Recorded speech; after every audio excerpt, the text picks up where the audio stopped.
Let's welcome our senior pastor, Pastor Nonon Orhaleza. Let's pray. Father, thank you for this opportunity to hear your words. We pray that you will bless each one of us, Lord, as we hear your words today. We ask your Holy Spirit, come and anoint the words that we're going to hear. In Jesus' name. Amen. Karon nga kabuntago natong paminawa ang word that is entitled Doing God's Purpose. Atong himuon ang katuyuan sa Dios. Amen. It's one thing to know, it's totally another thing to do. No, lahi po na makabalo ka, lahi po na ang imong himuon. Dahil mga tao nakabalo na sa katuyuan sa Dios, pero wala nila gihimo. No, but the Bible said in John 13 verse 17, it says, "Now that you know these things, you will be blessed if you do them." Karon nga nakabalo na kanining mga butanga, bulahan ka kung imong himuon. Nga mo nang ang katuyuan sa Ginoo nga mahigugma ta sa Dios o mahigugma ta sa tao. Ang paghigugma sa Ginoo ma-express na sa atong gugma sa tao. And ang paghigugma sa tao, mo na ang dili lang pagtabang sa ila sa praktikal nga butang, pero labaw sa tanan, pagtabang sa ila sa spirituhanon nga butang, nga ato silang i-introduce sa Ginoo, nga makaila sila sa Dios, then ato silang ariglaron, nga dili lang sila makaila sa Ginoo, but mutubo sila sa Ginoo. Until nga mabot ang panahon nga dili lang sila mutubo, but mutubo sila maayo para nga mahimo silang mga leaders. Nga dili lang sila tao nga nakafocus silang kaugalingon, but nakafocus sila sa uban nga mga tao nga dili lang sila gusto nga sila lay panalanginan, but ang ila na pong focus nga ang uban na po nga mga tao mapanalanginan sa Ginoo through sa ilang life. Usa sa mga timailhan nga ang tao baby pa, wala pa kayo ni-grow sa spiritual nga bahin sa ilang life, focus kayo sa ilang kaugalingon. They're more focused sa God's attention instead of God's intention. So daghan mga tao, focus kayo sa attention. Lord, tabangi ko Lord, kay naitom na ko Lord, nalubad na akong balayad. Attention. But tingnan mo katapat, intention. Purpose ba? Wala na pasabot nga dili na ta mag-ariglar sa tong kagalingon, but kung unahon nato ang katuyuan sa Dios, ang intention sa Ginoo, si Lord na'y bahala sa atong mga concerns personal. Ang akong declaration nga mo shift ta, mo cross over ta sa atong attention sa atong kagalingon ngadto sa intention ni Lord. Ningon ang pulong sa Ginoo nga if you seek first the kingdom of God, all these things will be added to you. Kung unahon lang nimo si Lord, tanan butang nga imong gikabalakan, imong gitinguha, ihatag ni Lord. Magsugod ang pressure, magsugod ang problema nato nga moabot sa atong mga kinabuhi, the more kung ang atong focus na divert sa atong kaugalingon. Wala man ko nila gitabangan, dato man sila, pobre man ko.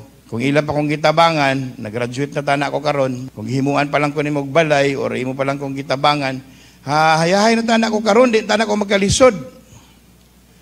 So muna ang focus sa imong kaugalingon. Kung ingana ang focus sa imong kaugalingon, the more ka nga ma-stress, the more ka nga mag-uul, the more ka nga mabalaka. Amen. So, sugod karon, shift na ta. If you do this, you will be blessed. If you do them, purpose. Hingnay mo katapad, purpose. Loving God, loving people. Loving people means serving God. Meaning, daghan kag madala sa Ginoo pinaagi by winning people. Consolidating people. Consolidate means imong gi-amuma. So sama sa bago nga anak. So the blessing of God is not in the knowing alone, but in the doing. So ang atong goal nga, atong himuon, atong trabahoon ang katuyuan sa Ginoo. Ato nang nahibaluan nga ang katuyuan sa Ginoo, ang atong pagigugma sa Dios o ang atong pagpangalagad sa Ginoo by serving people means we are bringing people, no? Mindot pa nang muhatag kag sudan sa uban ng mga tao, no? Lugaw, tabangan nimo sila kung nay nabaha, no, nangasunog diha. Mga social responsibility na. But on top of all these things nga atong mga social nga work, aduna tay spiritual responsibility. No, tungod kay mga tao, tungod sa sala nahimulag sila sa Dios. Therefore, kita ra ang mga tao nga nasa Ginoo ang adunay kapasidad nga mutabang sa mga tao ang tinuod nila nga problema. Ang pinakatinuod nga problema sa mga tao karon unsa man. Pero ang pinakadako nga improvement nga mahimo nato kung atong himuon ang katuyuan sa Ginoo nga ang mga tao mga lagad sa Ginoo tarong. Amen. Diri sa church nakita ta og mga tao nga tinuod nga gibag-o sa Ginoo. Nga wala lang sila gibag-o sa ilang old lifestyle nga sa una bisyado. Karon nag-serve na gid sila sa Ginoo nga wala lang naapektuhan ang ilang life but naapektuhan ang uban nga mga kinabuhi sa tao nga nabag-o o na-improve sila dili lang sa spiritual but even in financial nga aspect ka makita nga mabago ilang kinabuhi. Can you imagine kung ang tanan tao sa butuan madala nato sa Ginoo ug tanan tao sa butuan mga lagad sa Ginoo tinud-anay nga pagpangalagad, no? Kaya mapilog encounter nga bago mo surrender gid kang Lord ba. Mga palahubog dili na maghubog-hubog og bino. Maghubog-hubog na sila sa balaan nga spirito, no? Ang uban nga naninda og mga imnonon, panglabay na pagbuko nila ilang mga tanduay, red horse ug uban pa. So wala na yung mga maghubog-hubog. Kaya wala na may tindahan, mamaligya. Ang problema, nga nung wala ta niabot ana, kaya mga tao, kabalo, ng mga anak sa Ginoo, kabalo sila sa katuyuan, pero wala nila gihimo. Mo na ingon ni Lord nga, you will be blessed if you do them. If you do God's purpose, no, dagay mga tao, dugay na nangalagad sa Ginoo. Dugay na sigig simba. Pero wag yun nadala, maskig isa. Mo na ang pangutana karon. Pila na may nadala nimo sa Ginoo. Mo na ang bottom line sa atong life. Pila na nadala nimo ni Lord. Mo na ang purpose. Doing God's purpose means doing God's intention, which is allowing ourselves to be used by God. Nga mahimo tang servant ni Lord. Amen? So, na 4 faces sa tao, no, nga nasulat sa Bible, or 4 faces ni Lord, as well as sa ato. Number 1 is lion. Amen? So, nang lion, isog, symbol of royalty, isog. No? Pare-pareha na sila sa tiger. No? Roar. Amen? Ang name katapad, roar. Amen? It's a symbol of strength. It's a symbol of power. Ang lion, pag mo-roar na, hadlok tanan mga animal sa jungle kay. Ang iyang roar, equivalent na sa iyang gahom. Sa roar pa lang, tarantar ng mga tao. So, man ay symbol sa tao nga, nasa power. Pero ang purpose sa power, mo na ang ikaduhang symbol nga, aduna po'y face of a cow, an ox.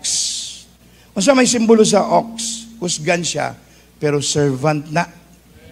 Ipadaro na. Amen. Ang nayong katapad, ang purpose sa kusog or gahom, para nga mga lagad sa Ginoo. Dili para nga mo lord over sa mga tao, no? Para mo manipulate or mo intimidate sa nga mga tao, para nga kusog ka, kuyaw ka, grabe ka kaisog, para imong daog-daogon imong bana or asawa, no? Dili na mao ang power, no? Ingna mo katapad, dili na mao ang power, no? Ang power gamito nimo para nga daghan kay madala sa Ginoo. So man ang purpose para nga kao ka. Manayong sa Bible nga kung adunay kabaw na agyunay harvest. Amen. Nay bunga. So ang atong istoryahan karon bunga. Bunga para sa Ginoo, na kay madala para sa Ginoo. Are you there? Wala na ilain nga makahatag sa atong kalipay kung manggalagad ta sa Ginoo nga natay bunga. At the end of our lives, no, paglinging nato, daghan kay mga kinabuhi na bag-o, daghan kay nahimong mga leaders para sa Ginoo sa atong life. Walay makahatag sa atong kalipay more than achieving God's or fulfilling God's purpose over our lives. Muna, katong miagi nga simana, naghimo ta diri og pre-encounter nights. Atong gi-emphasize ang knowing your purpose. Kabaluta nga kung mga lagad ta sa Ginoo, makabaluta sa purpose ni Lord, ug atong himuon ang purpose ni Lord. Now muna ang way nga ang atong life mahimong distinct. Kay special work are only done by special people. So when we're doing the work of God, it's a special work. We become special. We become distinct. Muna ingon ni Lord nga kang Jeremiah, before you were formed from your mother's womb, I knew you and set you apart, no? For a special work. Amen? Kabaluta nga, kung mag-serve ta sa Ginoo, onay way nga ang atong life will be distinct, special, ikaduha. No, kung mag-serve ta sa Ginoo, supernaturally our lives will be turned around, will become great. No? That's the pathway to greatness, serving God's purpose. Famous, mahimo kang famous, and then ikatulo, it's a life of empowerment and lifting. No? Walay lain nga way nga maka-live ta og life of great nga leverage. Grabe nga empowerment. Tanan nga wala nato giampo, moabot lang kay nag-serve ta sa Ginoo. Even things nga wala nato gihuna-huna nga kinahanglan nato i-provide na ni Lord, kay kinahanglan na nato. Kay siya ang nakabalo sa tanan nimong gikinahanglan, kay ang iyang gi-assign sa imo, siya ay nakabalo sa iyang work, sa assignment ni Lord. Iyang i-provide wisdom, finances, open heavens, tanan. Mga tao iyang i-connect sa imo, kay kabalo siya nga nanginahanglan ka na kay you are assigned with a specific and special nga work. So, walay lain nga nindot nga life nga mas makalabaw sa kinabuhi nga nangalagad sa katuyuan o naghimo sa katuyuan sa Ginoo. So karon mo na atong himuon nga ang atong life mo shifta from just knowing into doing. I declare today nga makasabot ang tanan ani. Nga maghimo tag decision karon nga Lord, yes, oh God, dili lang ko focus sa imong attention, but gusto nako ang imong intention, Lord, ang akong himuon. Once nga mo na ang imong focus, daghay mga butang nga dili na nimo kinahanglan iampo, mabot na lang sila. Provision, finances, tanan, healing, mabutra sila tungod kay i-provide na ni Lord, kay nakafocus ka paghimo sa intention ni Lord. So number one, nga itong hisgutan karon about sa calling. You're called for His purpose.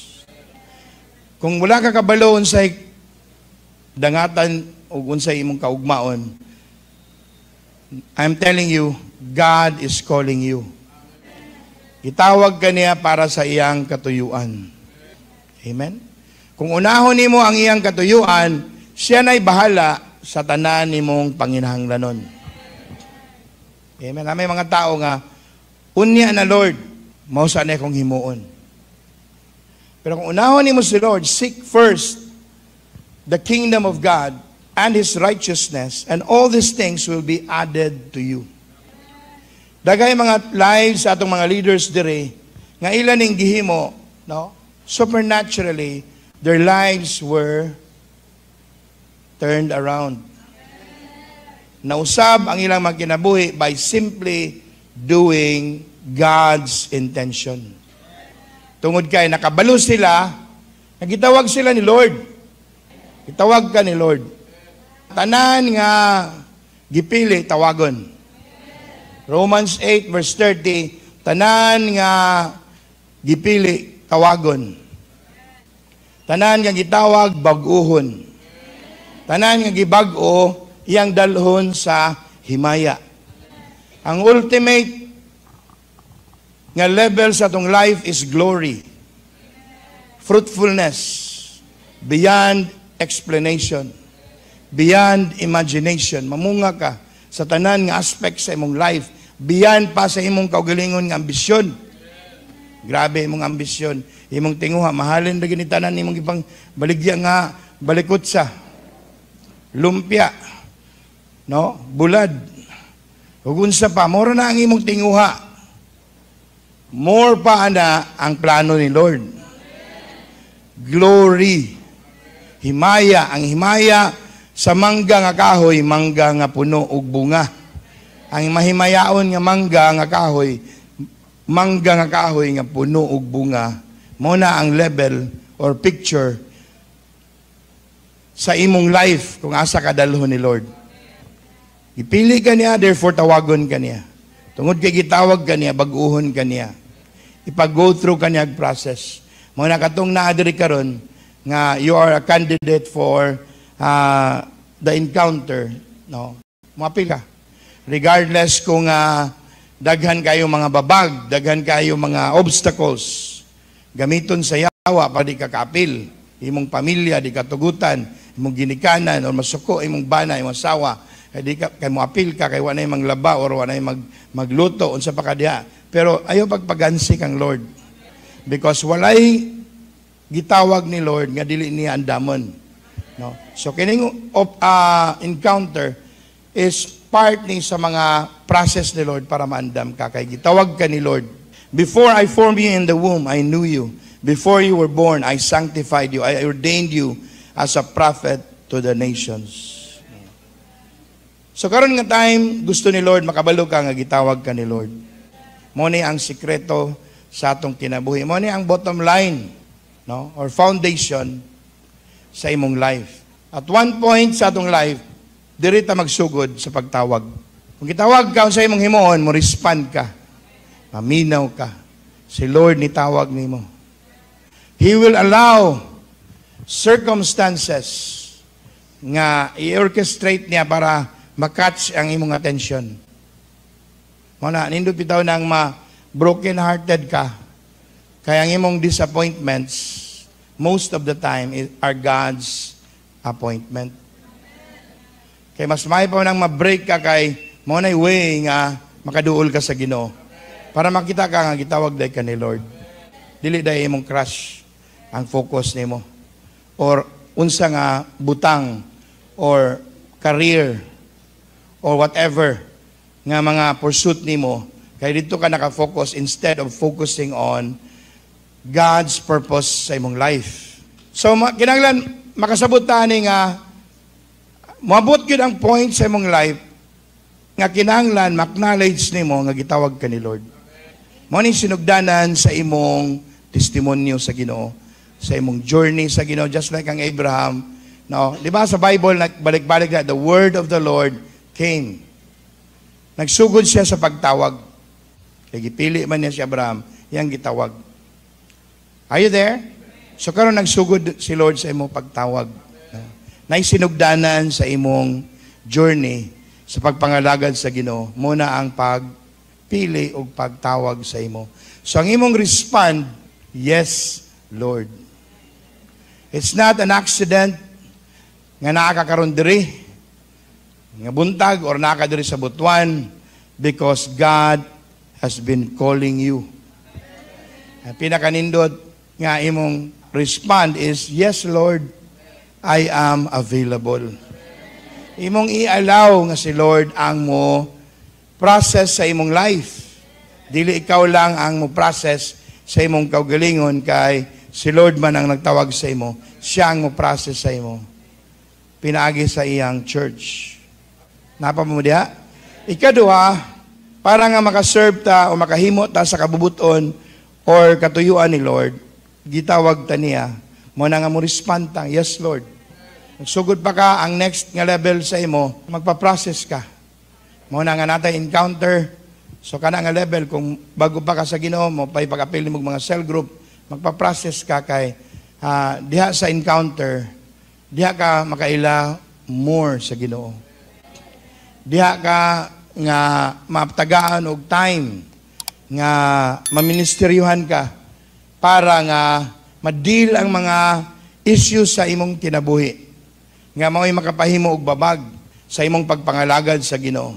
Matabangan ka nga matanggalan og mga bandage, mga babag, mga kabugaton sa imong kinabuhi like sinful nga mga habits, no? Para matanggal ni para nga makafocus ka sa pagpangalagad sa Ginoo. And then after that is the training. No? Padayon ang training para nga mahimo kang leader. So number one is calling, number two is preparation. Atong nadungog ganina no nga sa Romans 8 verse 30, moreover whom he predestined, this he also called. Whom he called, this he also justified. And whom he justified, this he also glorified. So naay proseso sa atong journey diya sa Ginoo. Tanan nga iyang gamiton, iyang i-process. Iyang andamon. Walay tao nga automatic modritso og serve sa Ginoo.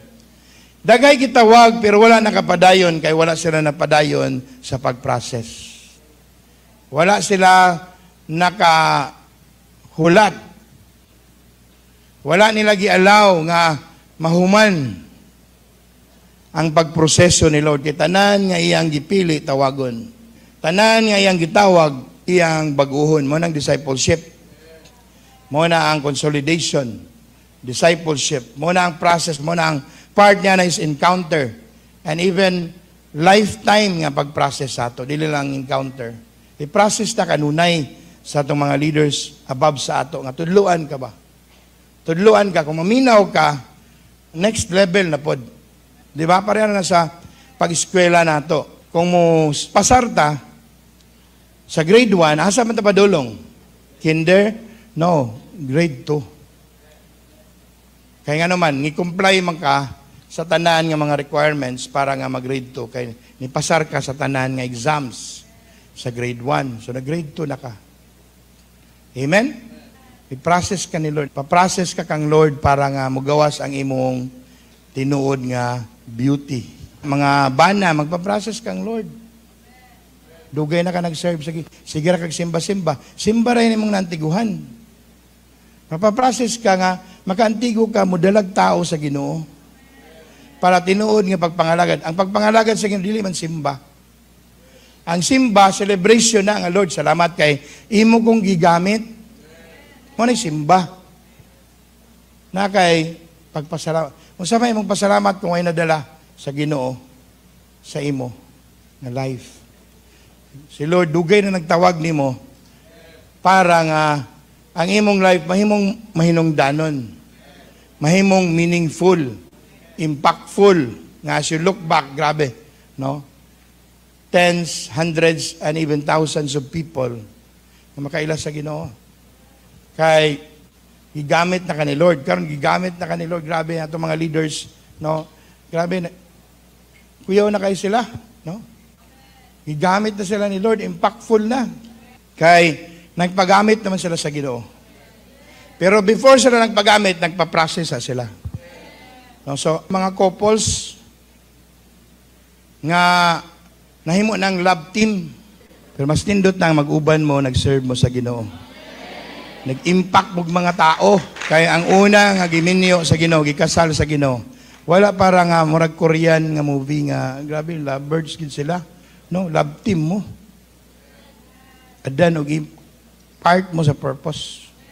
Minyota mo para ikaw adan di ka ma-lonely.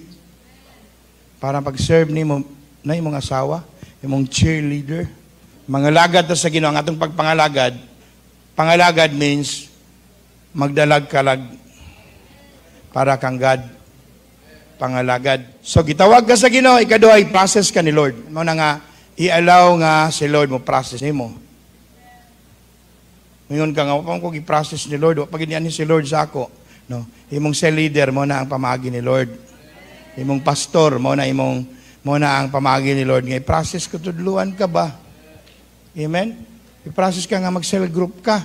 Nakigidala sa Ginoo. The third and the bottom line, para mailhan nato ang imong effectiveness sa pag-serve sa Ginoo. Unsa man, mailhan nimo, mo ni Lord, you will know them by their fruits. Makaila ka sa ila, pinagi sa ilang bunga. Mailhan nimo nga tinuod gini nga nang ka. Dili na nang ka, mura man nagdurian og naong. No. Makita na nato. Ang tinuod nga nag-cell group ka, una kay bunga. Kasi kaglakaw amang ka, nag-cell group. Walay nadala sa encounter. Ang makita, sa tinuod nga nangalagad sa Ginoo, nakay bunga. Bunga imong una-unaon. Dili sige lakaw-lakaw. Tarungan na imong paglakaw-lakaw. Nga naakay na disciple. Naakay na dala nga bunga. Number 3 is production. Jesus said, God blessed them and said to them, be fruitful and multiply. Be fruitful. Become. Kinahanglan ba change ka sa imong sulod? Ang become means being. Change ang quality sa imong life nga maminaw ka sa Ginoo, maminaw ka sa imong leader. Para mausab ka, maminaw ka ba? Sultihan ka nga left po ka madto. Ayaw pag lukso-lukso. Di sa ka maglukso-lukso. Muna ang uban, dili man magpa-process, mag-exhibition man. Muna, maglisod siya bunga. Muna ang bottom line sa process. Dili ka makaabot sa second production, kaya dili man ka mo submit. Pasel grupon, dagay mga excuse. Di ko kapila na pas kay mahilantan ko anang. Sunod semana, mahilantan ko ana. Hindi na makatapad. Kuha na, daan na nga kuhan. Excuse, no? Master na taana. This is about time nga mag-change na ka para nga himuon ni Lord ang iyang part sa iyang promise. Gusto makagpanalangin? Ang panalangin, may tabo kung imong himuon. Ang imong nahibawan, blessed is he. You will be blessed if you do them. Bulahan ka kung himuon nimo ang imong nahibaluan. Para nga dili ma-delay ang fulfillment ni Lord sa imong lives, fulfillment sa plano ni Lord sa atong nasod, sa atong syudad, sa atong region. Ikaw ang turning point, ikaw ang deciding factor kung magbago ka. Musab. Can you imagine kita tanan dre? 600 plus ka mga tao. Mga lagad sa Ginoo. Impact lang tag napulo lang. In the next 3 months, grabe, 6,000 na katao. In the next 6 months, kang 6,000, mo impact lang napulo, 60,000 na na. Another 6 months or 1 year, 600,000, sobra pas taos butuan. Heaven on earth na na. Wanay manigarilyo. Wanay mamalikas. Wanay mangulatag asawa. Ilehans na. Papila nag-encounter. No? Wana nga atong calling. Dili ni siya basta-basta. Muna ang tinuod nga solusyon sa Ginoo. Dili ni siya spiritual lang. It will impact sa kinabuhi sa mga tao. Nga mabag-o ba? Kaya ang drugs, instrumento man na sa enemy para nga ma-destroy ang lives sa katao. Dili lang siya ma-destroy, mang-destroy siya sa uban. Mana gusto ni Lord nga kitang tanan mo respond sa call ni Lord para ma-change ang life sa daghan nga mga tao.